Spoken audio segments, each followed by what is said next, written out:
The morning air sat clear against the glass when Margot reached the smaller conference room at 7:20.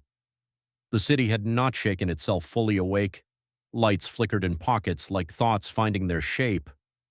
She set 2 cups of coffee on the table, then opened her notebook and wrote a single line at the top of the page: "Keep the work clean." Josh arrived at 7:28. He wore the same quiet authority as yesterday, only softened by the first minutes of the day. No tie, an open collar, a look that took everything in and stored it, as if the room were a ledger. "You were serious about coffee," he said. "I'm often serious about helpful things," she answered. "Drink while it is good." He took a sip, considered it, and gave a small nod that felt like a win. He set his folder down and slid a single sheet across to her. Referral assumptions, as promised, conservative path, stretch path, notes on churn. She read, pen tapping once. "Your conservative path is fair. Your stretch path is stingy." "Stretch paths should be stretch," he said, amused. "They should stretch toward what we can reach, not toward the floor," she said, then looked up. "We will split the difference. We will test fast. We will build proof."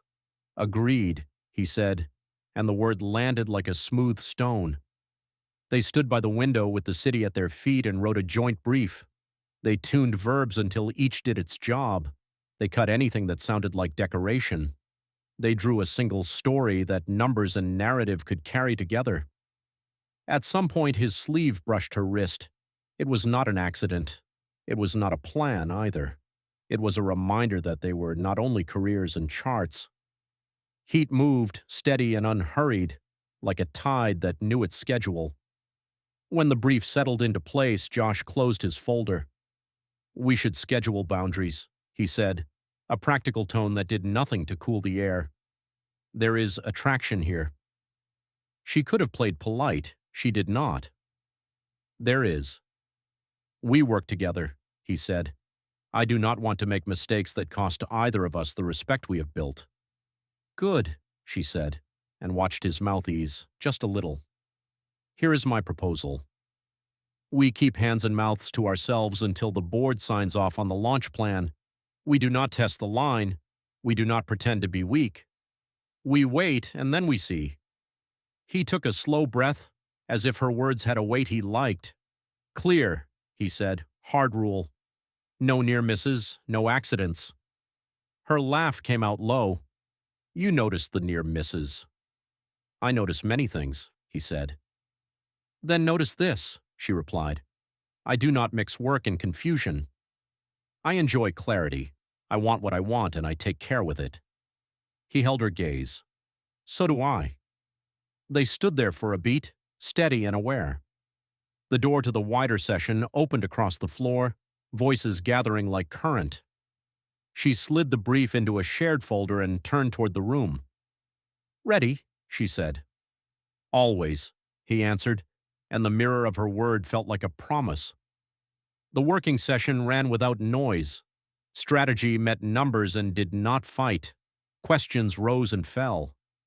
When the meeting ended, the project lead, a kind man who prized order, clapped his hands with a relief he could not hide. "Margot, Josh, this is strong," he said. "Present it to the board tomorrow." 11. They both agreed. As the room emptied, Josh leaned closer, careful, distant, intent. "Thank you for the rule," he said. "It helps."